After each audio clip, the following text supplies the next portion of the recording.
देखिए टॉपिक का जो नेम है हमारा, टॉपिक का नेम है मोनोटोनिसिटी।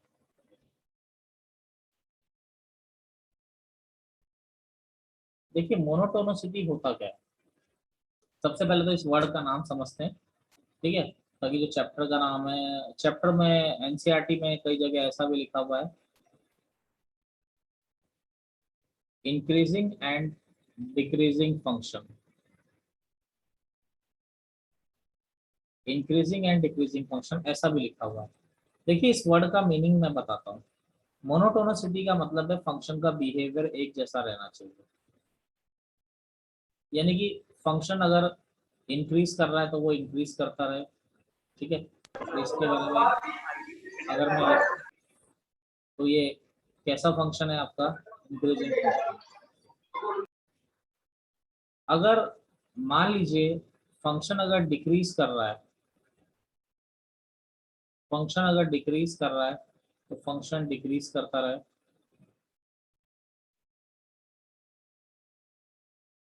ये हो गया आपका डिक्रीजिंग फंक्शन। ये भी मोनोटोनिक फंक्शन है, यानी इसको भी अगर हम लिखें तो मोनोटोनिक फंक्शन है ये आपका, क्योंकि इसका बिहेवियर बार बार चेंज नहीं होगा। ये भी आपका क्या है, मोनोटोनिक फंक्शन है। लेकिन अगर फंक्शन कुछ इस तरह का हो जो इंक्रीज कर रहा है फिर डिक्रीज कर रहा है, तो ये आ गया नॉट अ मोनोटोनिक फंक्शन। क्योंकि ये यहाँ से यहाँ तक तो इंक्रीज किया, यानी अगर ये ए मान लें, ए से बी तक इंक्रीज किया और बी से सी तक क्या किया आपका, ये डिक्रीज किया। ए से बी तक इंक्रीज किया और बी से सी तक डिक्रीज किया, तो ये मोनोटोनिक नहीं, ठीक है, ओवरऑल मोनोटोनिक फंक्शन नहीं। यानी फंक्शन या तो इंक्रीज करे या डिक्रीज करे या वैल्यू सेम ही मेंटेन करे, वो भी मोनोटोनिक है, ठीक है। और this behaviour of function is called this behaviour of function is called monotonicity. यानी मोनोटोनिसिटी क्या होता है, फंक्शन का जो बिहेवियर होता है उसे हम लोग क्या कहते हैं, मोनोटोनिसिटी कहते हैं, ठीक है। देखिए जैसे अगर हम लोग बात करते हैं, तो सबसे पहला टॉपिक है हमारा, सबसे पहला टॉपिक है स्ट्रिक्टली इंक्रीजिंग फंक्शन। सबसे पहला टॉपिक है स्ट्रिक्टली इंक्रीजिंग फंक्शन। देखिए स्ट्रिक्टली इंक्रीजिंग क्या होता है, इसका बिहेवियर मैं आपको समझाता हूँ। स्ट्रिक्टली इंक्रीजिंग होता है, मान लीजिए कोई फंक्शन अगर इस तरह से है जो अपनी वैल्यू को लगातार क्या करता जा रहा है। देखिए लगातार इसकी वैल्यू क्या होती जा रही है, बढ़ती जा रही है, बढ़ती जा रही है, बढ़ती जा रही है। तो ऐसा फंक्शन जो होता है वो क्या होता है, स्ट्रिक्टली इंक्रीज, यानी हर बार वैल्यू में इंक्रीमेंट होना जरूरी है। तो ऐसा फंक्शन जो होता है स्ट्रिक्टली इंक्रीजिंग फंक्शन होता है। जैसे मान लीजिए ये फंक्शन आपका y is equal to F X है, यहाँ पर ये x1 आ रहा है और यहाँ पर ये x2 आ रहा है। तो x1 पर अगर आप वैल्यू की हम बात करते हैं तो x1 पर वैल्यू क्या आ रही है आपके fx1 और x2 पर वैल्यू क्या आ रही है आपकी fx2। तो आप मुझे बताइए कि fx2 बड़ा है कि fx1 बड़ा है, देख के बताइए यहाँ पे इन दोनों में कौन बड़ा आ रहा है। Sir fx2। बिल्कुल, यानी क्या है, fx2 fx1 से बड़ा है। यहाँ पर क्लियर है कि fx2 जो है आपका fx1 से बड़ा है। लेकिन यहाँ पर आप देखिए x2 बड़ा है कि x1 बड़ा है, नेचुरल सी बात है x2 क्या है आपका, किससे बड़ा आ रहा है आपका, x1 से बड़ा आ रहा है। तो यानी जैसे जैसे फंक्शन की वैल्यू x बढ़ता जा रहा है वैसे वैसे फंक्शन की वैल्यू भी इंक्रीज होती जा रही है। तो ऐसा फंक्शन स्ट्रिक्टली इंक्रीजिंग फंक्शन होता है। अब देखिए इसमें बिहेवियर की बात अगर मैं करता हूँ कि आप क्या हर किसी का ग्राफ बना के तो देखेंगे नहीं ना कि ये स्ट्रिक्टली इंक्रीजिंग है कि स्ट्रिक्टली डिक्रीजिंग है। आप कैसे पता करेंगे कि ये इंक्रीजिंग है या डिक्रीजिंग है, इसके लिए क्या होता है, आप इसके किसी भी पॉइंट पर टेंजेंट ड्रॉ करके देख लीजिए। यानी इसके किसी भी पॉइंट पर आप टेंजेंट ड्रॉ करके देखिए, जैसे मैंने यहाँ पर टेंजेंट ड्रॉ की, ये जो थीटा आ रहा है, ये थीटा कैसा एंगल आ रहा है बोलिए, एक्यूट एंगल आ रहा है, less than 90। ठीक है, acute आ एक्यूट रहा है। एंगल है। आप स्ट्रिक्टली इंक्रीजिंग की किसी भी पॉइंट पर टेंजेंट ड्रॉ करिए, थीटा हमेशा क्या आएगा, एक्यूट एंगल आएगा। यानी जो पॉजिटिव होगी। स्लोप ऑफ जो टेंजेंट होगी वो टेन थीटा आपका ऑलरेडी ऑलवेज क्या होगा, पॉजिटिव। और स्लोप ऑफ टेंजेंट को ही आप dy बाई डी एक्स कहते हैं, ये डिफरेंशिएबिलिटी में हम पढ़ चुके हैं। यानी F dash x should be greater than 0। यानी अगर हम बात करें for for strictly increasing function, for strictly increasing function F dash x should be greater than 0। F dash x को जो होना चाहिए वो ग्रेटर देन 0 आपका होना चाहिए स्ट्रिक्टली इंक्रीजिंग के लिए, ऐसा बुक्स वाले कहते हैं। लेकिन इसमें भी एक छोटा सा मैं पॉइंट ऐड करना चाहूंगा, जैसे विद एग्जांपल आपके सामने ऐड करता हूं। जैसे एफ एक्स, मैंने एक फंक्शन लिया एक्स क्यूब, मैंने एक फंक्शन लिया F X is equal to X cube. तो इस फंक्शन की बात अगर मैं करता हूं तो एक्स क्यूब का जो फंक्शन होता है क्या वो इस तरह से चलता है, नहीं चलता है, F X equal to X cube का यस ग्राफ इस सर। तरह से चलता है। क्या ये स्ट्रिक्टली इंक्रीजिंग है या नहीं है? ग्राफ देख के क्या बोलते हो, स्ट्रिक्टली इंक्रीजिंग है या नहीं है, बताइए। यस बताइए, बिल्कुल वैल्यू लगातार बढ़ती जा रही है। आप देखिए वैल्यू में लगातार क्या होता जा रहा है, इंक्रीमेंट होता जा रहा है। यानी जो F X is equal to X, लेकिन अगर मैं इसका डेरिवेटिव करूं तो 3x²।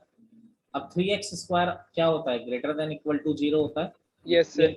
ये क्लियरली एक बात है कि ये कैसा फंक्शन है आपका, strictly increasing strictly function. Increasing. ये क्लियरली फोटो में देख के पता पड़ता है, इसमें कोई डाउट वाली बात ही नहीं। लेकिन आप ये देख रहे हैं कि at X equal to zero, at X equal to zero F dash X क्या हो रहा है, जीरो भी हो रहा है।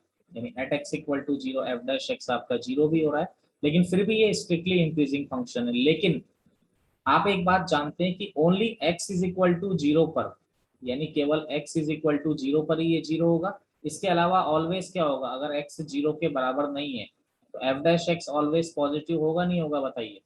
होगा। यानी ये जो यस सर। यानी ये जो एफ डैश एक्स जीरो हो रहा है केवल एक ही पॉइंट पे जीरो हो रहा है, इसके बाद कहीं जीरो नहीं हो रहा है। यानी एफ डैश एक्स अगर डिस्क्रीट पॉइंट पे जीरो होता है तो भी वो क्या होता है, स्ट्रिक्टली इंक्रीजिंग फंक्शन होता है। यानी एक ही पॉइंट पर है, आगे कहीं नहीं है। इसी में देखो एक और इंपॉर्टेंट फंक्शन को मैं आपको समझाता हूँ। जैसे F X is equal to X plus sine X, आप जरा ध्यान दें। तो एफ डैश एक्स किया मैंने, क्या आ गया, वन प्लस कॉस एक्स आ गया, नहीं आ गया, मुझे एक बात बताइए।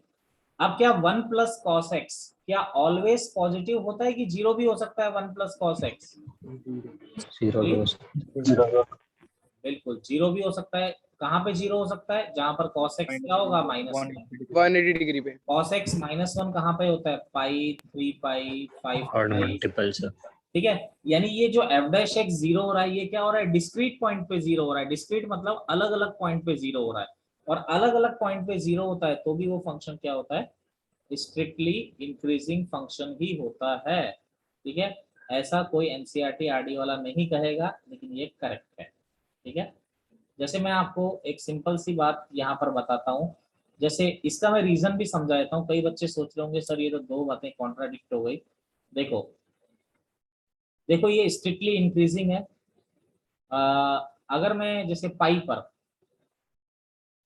एफ डैश एक्स जीरो हो रहा है, तो यानी कि पाई पर एफ डैश एक्स जीरो हो रहा है, यानी एफ डैश एक्स जीरो होने का मतलब क्या होता है, टेंजेंट एक्स एक्सिस के पैरेलल है उस पॉइंट पर। Yes sir. यस ठीक है। तो यहाँ पर देखिए पाई पर एकदम से ऐसा हुआ, फिर ये ऊपर उड़ गया, फिर दोबारा दोबारा ये 3 पाई पर थोड़ा सा सीधा हुआ, फिर दोबारा ऊपर उड़ गया, फिर ये 5 पाई पर थोड़ा सा सीधा हुआ, फिर ये दोबारा उड़ गया। लेकिन आप एक बात ध्यान दीजिए, क्या वैल्यू ये लगातार बढ़ा रहा है, नहीं बढ़ा रहा है अपनी यस सर। वैल्यू को, ये लगातार बढ़ा रहा है। तो ऐसा फंक्शन जो होता है स्ट्रिक्टली इंक्रीजिंग फंक्शन होता है। यानी it means we can say if f dash x is equal to 0 at discrete points, then function must be, यानी ऐसा लिख दो, फंक्शन मस्ट बी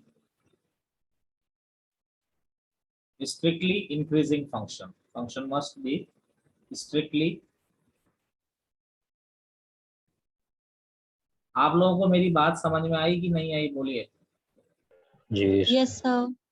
ठीक है, क्लियर है। इसको एक बार आप नोट कर लीजिए, जो थ्योरी मैंने समझाई। अगला देखिए, अगला होता है ओनली इंक्रीजिंग। इंक्रीजिंग, और इसका एक और नाम होता है, चलो ब्रैकेट में लिखूंगा, इंक्रीजिंग फंक्शन, या फिर इसको आप ऐसा भी कह सकते हैं non decreasing, non decreasing function, या फिर इसका एक और नाम होता है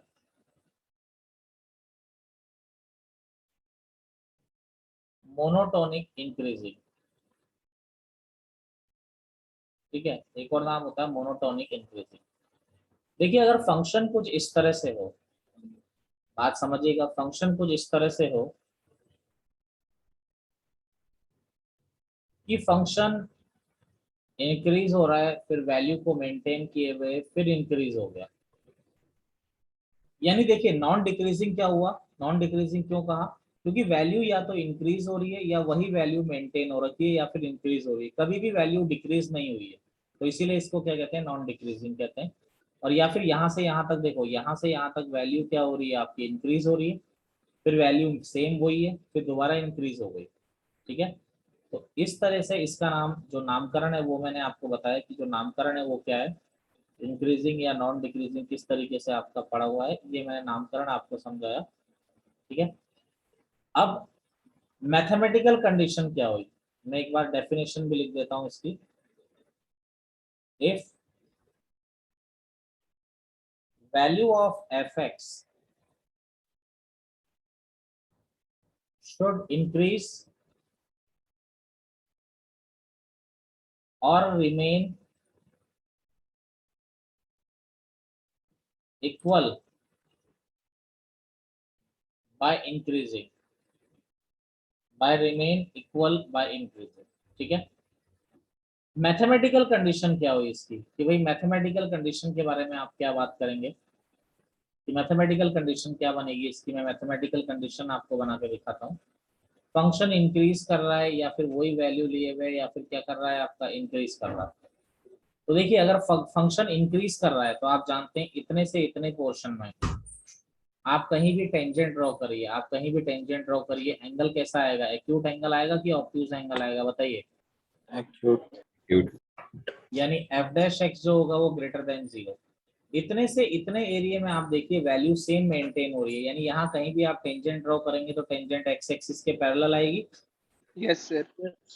यानी इस एरिया में F dash X equal to 0। इधर की तरफ देखिए, यहाँ से यहाँ वाले एरिया में देखिए, आप कहीं भी टेंजेंट ड्रॉ करेंगे तो टेंजेंट कैसा आएगा, थीटा कैसा आएगा, एक्यूट आएगा नहीं आएगा। Yes sir. Yes sir. तो यानी कि इधर की तरफ अगर आप बात करते हैं तो इधर की तरफ एफ डैश एक्स क्या आ रहा है, ग्रेटर देन 0। यानी ओवरऑल कंडीशन की बात करूं तो एफ डैश एक्स क्या होना चाहिए, ग्रेटर देन इक्वल टू 0। मेरी बात समझ रहे हैं? Yes sir. यानी for increasing function, for increasing function F dash X is greater than equal to 0। ठीक है, इंक्रीजिंग फंक्शन के लिए क्या होता है, अगर केवल देखो दोनों में डिफरेंस है, कोई अगर स्ट्रिक्टली इंक्रीजिंग बोलता है तो ये लगाना है, कोई अगर इंक्रीजिंग बोलता है तो ये दोनों में थोड़ा सा डिफरेंस है। मैंने आपको डिफरेंस क्लियर कर दिया कि दोनों में डिफरेंस क्या होता है। ठीक है, अब यहाँ पर आप देखिए, यहाँ पर अगर मैं x1 और x2 लेता हूँ, ये x1 और x2 मैंने लिए, अगर मान लीजिए function y equal to x है तो x1 पर वैल्यू क्या आ रही है बताइए आप, fx1, और x2 पर वैल्यू क्या आ रही है, fx2 आ रही है नहीं आ रही है, बोलिए। अब मुझे बताइए कि यहाँ पर x2 बड़ा है कि x1 बड़ा है, मुझे एक बात करिए। और अगर मैं आपसे बात करूं fx2 बड़ा होगा कि fx1, भाई बराबर भी हो सकता है और बड़ा भी हो सकता है। बराबर कैसे हो सकता है बच्चे बोलिए? यस।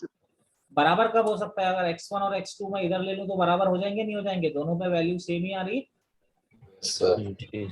ठीक है, इक्वल भी हो सकता है और बड़ा भी हो सकता है। तो इंक्रीजिंग फंक्शन के लिए ये मैथमेटिकल डेफिनेशन हुई, और आपको क्लियर है सबको? Yes, sir. देखिए अगला आता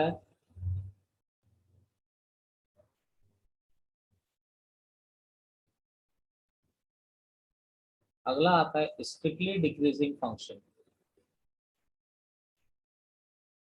देखिए स्ट्रिक्टली डिक्रीजिंग फंक्शन क्या होता है, अगर इसके बारे में अगर हम लोग बात करते हैं तो कोई फंक्शन पर वैल्यू अगर लगातार डाउन हो रही है, यानी फंक्शन आपका आ रहा है y is equal to F X और वैल्यू लगातार डाउन हो रही है, तो वो लगातार कम होती जा रही है, तो वो फंक्शन क्या होता है, स्ट्रिक्टली डिक्रीजिंग फंक्शन होता है। यानी कि अगर ये x1 और ये x2 है, तो x1 पर क्या वैल्यू आ रही है, y equal to F X है, तो x1 पर वैल्यू एफ एक्स वन आ रही है, और ये x2 है तो इस पर वैल्यू क्या आ रही है आपकी एफ एक्स टू आ रही है। ठीक है, तो यहाँ पर क्या आ रहा है कि अगर x2 x1 से तो बड़ा है ही, क्योंकि x2 हमने इधर लिया है, x2 x1 से बड़ा है, लेकिन यहाँ पर क्या आ रहा है बेटा, x1 बड़ा आ रहा है और fx2 क्या आ रहा है आपका छोटा आ रहा है। क्लियर है मेरी बात? Yes, Yes. sir. Yes, sir. ठीक है, अब मैथमेटिकल कंडीशन की बात अगर हम लोग करते हैं, यहाँ पर मैथमेटिकल कंडीशन क्या हुई, मैथमेटिकल कंडीशन हो गई कि अगर इसके किसी भी पॉइंट पर आप टेंजेंट ड्रॉ करते हैं, इसके किसी भी पॉइंट पर आप टेंजेंट ड्रॉ कहीं भी ड्रॉ करके देख लीजिए, आप टोटली फ्री हैं, जो थीटा बनेगा, एंगल बनेगा, वो आपका हमेशा क्या बनेगा, एंगल, ऑब्ट्यूज एंगल बनेगा। यानी थीटा आपका ऑब्ट्यूज है, तो यानी slope of tangent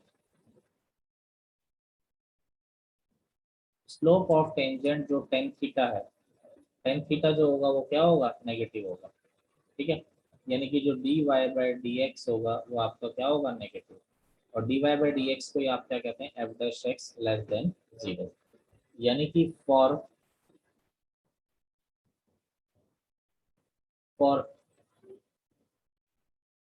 strictly decreasing function F dash X क्या होता है आपका, लेस देन जीरो। लेकिन अगेन वही कंडीशन, जैसे एफ एक्स, अगर हम एक एग्जांपल ले लें, मान लीजिए माइनस एक्स क्यूब, अगेन एक एग्जांपल मैं आपके सामने ले लूं, माइनस एक्स क्यूब, तो माइनस एक्स क्यूब का ग्राफ कैसा होता है, माइनस एक्स क्यूब का ग्राफ आपका इस तरह से हो जाता है, समझ रहे हो? अरे एक्स क्यूब ऐसा होता है ना, Yes, sir. तो माइनस एक्स क्यूब कैसा होगा भाई, इसकी मिरर इमेज ही बनेगा ना एक्स एक्सिस के रेस्पेक्ट में। जी सर। ठीक है, तो जो माइनस एक्स क्यूब का ग्राफ होगा वो आपका किस तरह से आता है, ये इधर की तरफ, जैसे एक्स क्यूब आपका इस तरह से चलता है। ठीक है, तो इसकी मिरर इमेज अगर मैं बना दूं, ये आपका इस तरह से माइनस एक्स क्यूब का ग्राफ आपका इस तरह से हो जाएगा। तो ये बात हमें बड़ी क्लियरिटी से पता पड़ रही है कि ये फंक्शन कैसा है, स्ट्रिक्टली डिक्रीजिंग है या नहीं है, बताइए। Yes, sir. Yes. जी जी. स्ट्रिक्टली डिक्रीजिंग है, ये क्लियर है। लेकिन आप देखेंगे कि एफ डैश एक्स अगर मैं निकालता हूं तो माइनस थ्री एक्स स्क्वायर, तो ये माइनस थ्री एक्स स्क्वायर क्या है, less than equal to zero है। अब एफ डैश एक्स कहाँ पर जीरो आ रहा है बताइए, ओनली एक ही पॉइंट पर आ रहा है ना। X equal to 0. ठीक है, तो अगर डिस्क्रीट पॉइंट पे जीरो आता है तो ऑलवेज स्ट्रिक्टली डिक्रीजिंग होगा, ये मैंने आपको बताया। यानी कि it means we can say f dash x equal to 0 in discrete points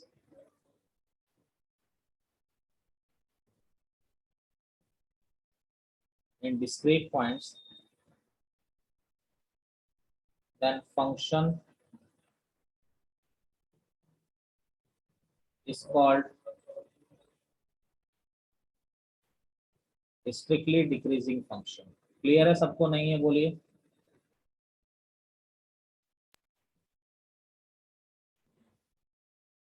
अगला देखिए, डिक्रीजिंग फंक्शन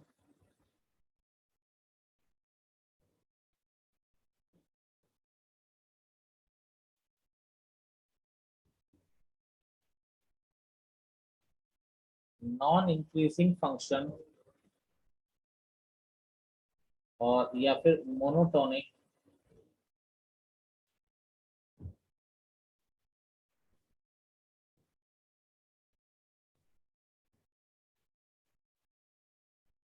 या फिर मोनोटोनिक डिक्रीजिंग फंक्शन। ठीक है, इसका मीनिंग क्या है? ग्राफिकल अगर हम लोग यहाँ पर समझते हैं, एक्स और वाई यानी फंक्शन जो है वैल्यू डाउन रखे या अपनी वैल्यू को मेंटेन रखे या फिर डाउन रखे। नॉन इंक्रीजिंग क्यों कह रहे हैं? क्योंकि वैल्यू कभी भी क्या नहीं होनी चाहिए, आपकी वैल्यू कभी भी इंक्रीज नहीं होनी चाहिए। वैल्यू या तो डाउन रहे या फिर ऐसे रहे। ठीक है, तो ऐसे फंक्शन को हम लोग डिक्रीजिंग कहते हैं या नॉन इंक्रीजिंग या मोनोटोनिक कहते हैं। यानी यहाँ पर अगर हम बात करते हैं कि फंक्शन अगर y equal to F X है, ये आपका x1 है और ये आपका x2 है, तो x1 पर वैल्यू क्या आ गई आपकी fx1 और x2 पर वैल्यू क्या आ रही है आपकी fx2। यानी यहाँ पर आप देख सकते हैं x2 तो x1 से बड़ा है और यहाँ पर क्या है, बोलिए, fx1 जो हो सकता है बराबर भी हो सकता है और छोटा भी हो सकता है fx2 से। इक्वल क्यों लिखा मैंने, ये बात आप समझ सकते हैं इक्वल क्यों लिखा है? Yes sir. Yes, sir. बिल्कुल, x1 और x2 अगर हमने बीच में ले लिए तो वहां पर इसलिए इस पॉइंट के लिए मैंने इक्वल लिखा है। अब जैसे देखिए, जैसे मान लीजिए, अब मैथमेटिकल कंडीशन क्या होगी इसकी, अगर मैं इतने इंटरवल के लिए बात करूं, इतने इंटरवल के लिए डिक्रीज कर रहा है, तो डिक्रीज कर रहा है मतलब एफ डैश एक्स क्या हो गया, लेस देन 0। इतने इंटरवल के लिए क्या कर रहा है, ये सीधा है, तो यानी यहाँ पर F dash X equal to 0।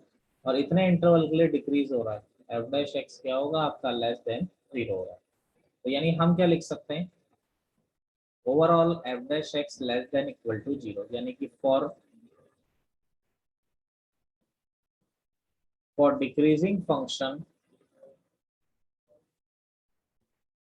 F dash X is less than equal to 0। तो ये हो गया आपका डिक्रीजिंग फंक्शन के लिए कंडीशन। Any problem? देखिए क्वेश्चन ये है, बिल्कुल बेसिक प्रॉब्लम, चैप्टर की थ्योरी कंप्लीट हो गई, लेकिन 2-3 दिन क्वेश्चन चलेंगे। फाइंड द इंटरवल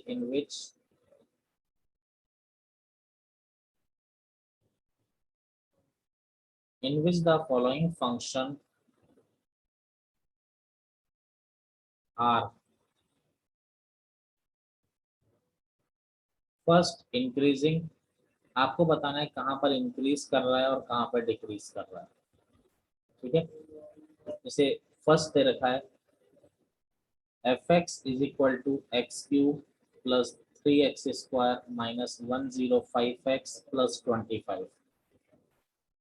तो आपको बताने के लिए क्या करना होता है, एफ डैश एक्स किया तो 3x² प्लस 6x माइनस 105।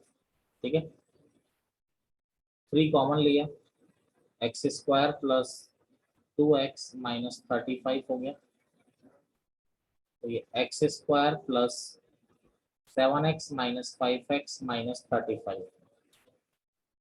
तो 3x कॉमन लिया, x plus 7 minus 5 x plus 7, तो ये आ गया 3x माइनस 5 x प्लस 7, ये आपका f डैश x आ गया। ठीक है, अगर आपको मान लीजिए स्कूल में लिखना है तो आप कैसे लिखेंगे, स्कूल में आप पूरा बना के लिखेंगे, बाकी डायरेक्ट भी मैं करना बता दूंगा। For increasing function we know F dash X greater than equal to 0। तो एफ डैश एक्स का वैल्यू आप बेबी कर्व लगाना है, यस सर। पॉजिटिव है उसको उधर ले गए। अब क्या हो गया, ये एक्स को 5 रखा और एक -7 रखा, हर फैक्टर को 0 किया, ये -7 5 प्लस माइनस प्लस, आपको कौन सा साइन देखना है, पॉजिटिव साइन देखना है, positive sign sir positive positive. तो माइनस इन्फिनिटी से -7 यूनियन 5 से इन्फिनिटी। क्लियर है आपको? Yes Yes, sir. sir. अगर आपसे बोला जाए कि फॉर डिक्रीजिंग फंक्शन क्या होगा, F dash X less than equal to 0, F dash X less than, F dash X तो यही है आपके सामने आई गया, तो 3 इंटू, दोबारा आप वैल्यू रखेंगे, 3 into x minus 5 x plus 7, यही है ना, ठीक है। तो 3 उधर चला गया, x minus 5 x plus 7 less than equal to 0। तो x हर फैक्टर को 0 किया, वही कहानी दोबारा, -7 5 प्लस माइनस प्लस, तो नेगेटिव चाहिए, तो नेगेटिव साइन कहाँ पर डिक्रीजिंग आ रहा है, -7 to 5। स्कूल में आपको इस तरह से लिखना है, अदरवाइज आप यहाँ पर ही देख के बता सकते हो। यहाँ पर देख के कैसे बता सकते हो भाई, इसको वेवी कर्व से बनाया, भाई कहाँ पर पॉजिटिव आ रहा है, यहाँ पर एफ डैश एक्स पॉजिटिव आ रहा है तो यहाँ इंक्रीजिंग है, यहाँ नेगेटिव आ रहा है तो यहाँ क्या है, डिक्रीजिंग है। डायरेक्ट देख के भी बता सकते हैं। क्लियर मेरी बात आप लोगों को? Yes, sir.